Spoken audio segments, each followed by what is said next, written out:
हाँ जी, किस चीज़ की जरूरत है ਤੁਹਾਨੂੰ? क्यों आए हो इत्थों? खून दे मुताबिक आए। ਕਿਹਨੂੰ ਜ਼ਰੂਰਤ ਹੈ ਖੂਨ ਦੀ? मेरी बेटी ਨੂੰ ਜ਼ਰੂਰਤ ਹੈ। ਅੱਛਾ, ਤੁਸੀਂ ਕਿੰਨੇ ਦਿਨਾਂ ਤੋਂ ਖੂਨ ਲੱਭ ਰਹੇ ਹੋ? ਮੈਂ ਸਮਝਿਆ ਤਾਂ 2 ਬੋਤਲਾਂ ਲੱਗੀਆਂ ਮੈਨੂੰ ਮਹੀਨਾ ਹੀ ਹੋ ਗਿਆ ਜੀ।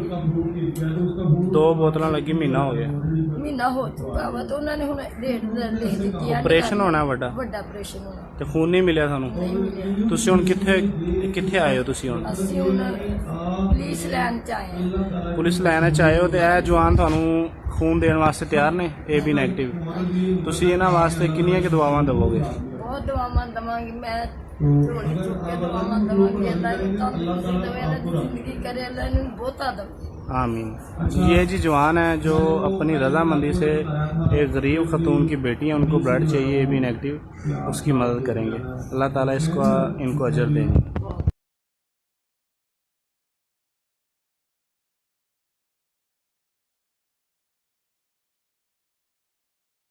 तेरी मिट्टी में मिल जावा, गुल बन के मैं खिल जावा, इतनी सी है दिल की आरज़ू।